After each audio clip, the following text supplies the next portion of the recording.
Good morning, friends. I want to take a minute or two and talk about something that I think is deeply important to the work of the Julian Way from an advocacy perspective, and that is the proposed voting law in Texas.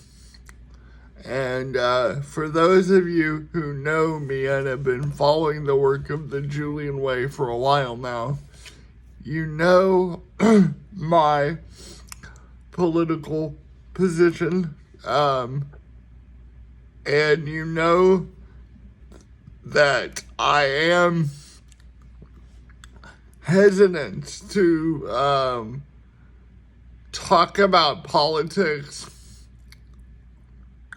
and those more intersectional spaces, specifically under the banner of the Julian Way, because I want to create an environment where the most persons with disabilities and their allies can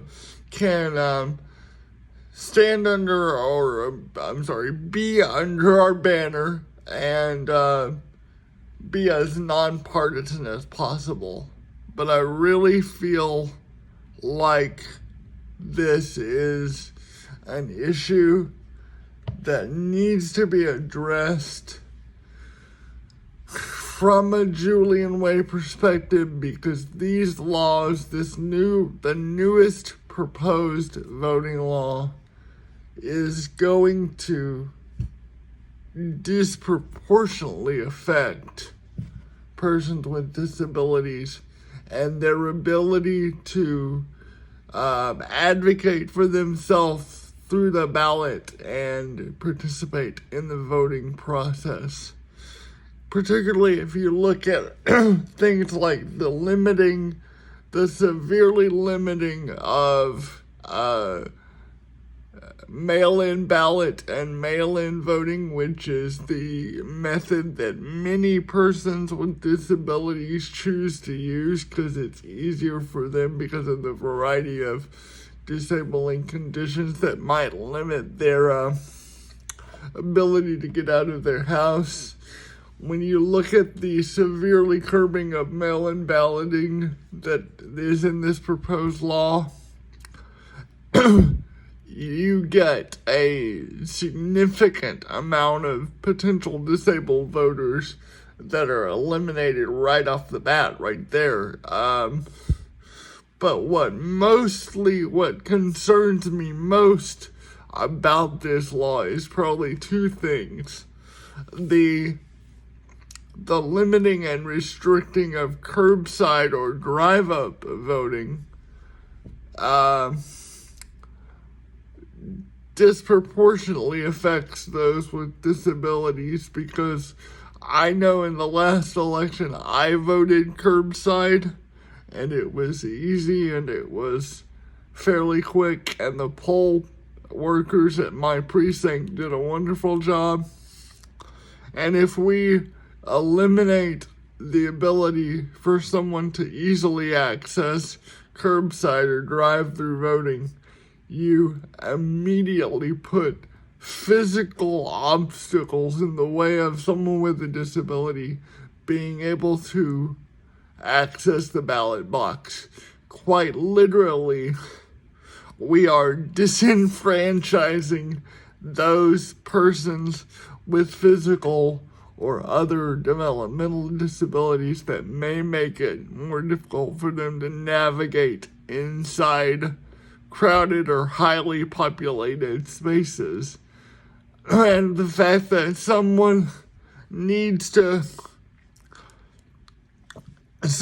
this new proposed law would need to leave the car when someone is accessing drive-up voting is just preposterous, because you have no idea what that can do to the emotional security and the physical security of someone with a disability who might have concerns about accessing voting anyway, to not have an ally or a family member or someone who took them to vote there as a sort of stabilizing influence is just utterly nonsensical.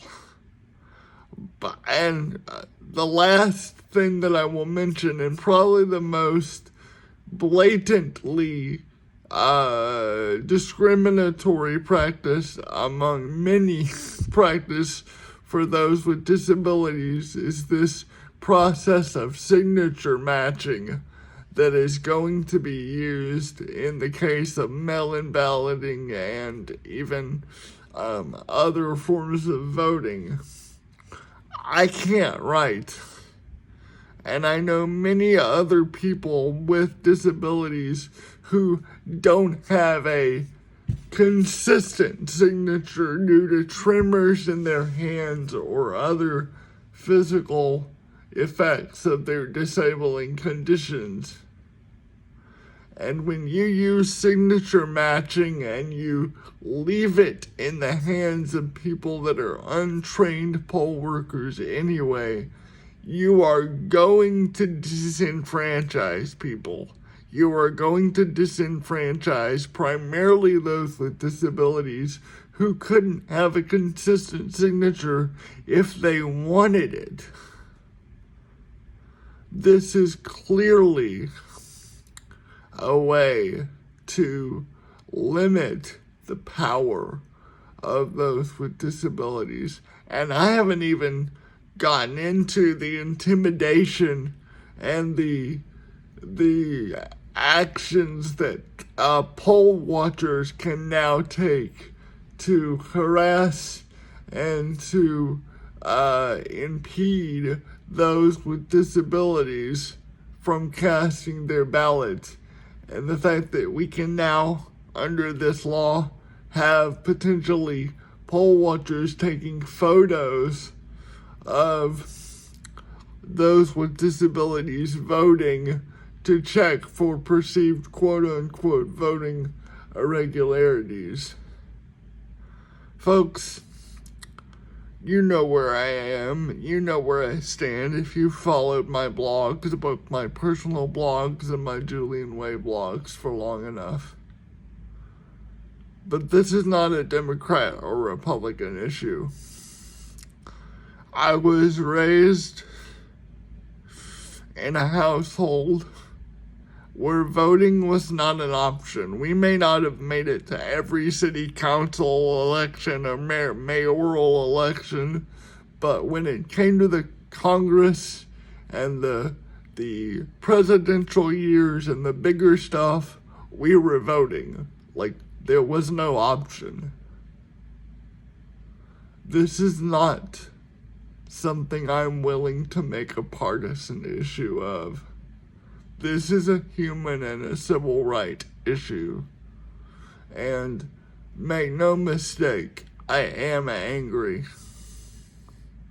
I'm calling on my brothers and sisters of faith to stand up for, or to use a better word, better language, to be in solidarity with those with disabilities and those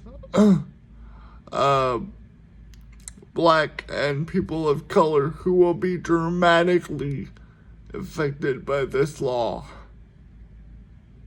But just focusing on those with disabilities, this will disenfranchise people, make no mistake about it. And the fact that our governor is in a wheelchair, Governor Abbott himself has a disability and functions after a injury as a paralyzed individual. But you would never know it. He is an expat from the disabled community.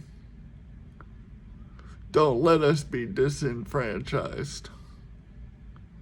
Help me make those voices of the disabled known. Advocate for us, advocate with us, advocate beside us, because this is not a partisan issue. It's a human rights issue. Don't take our voice.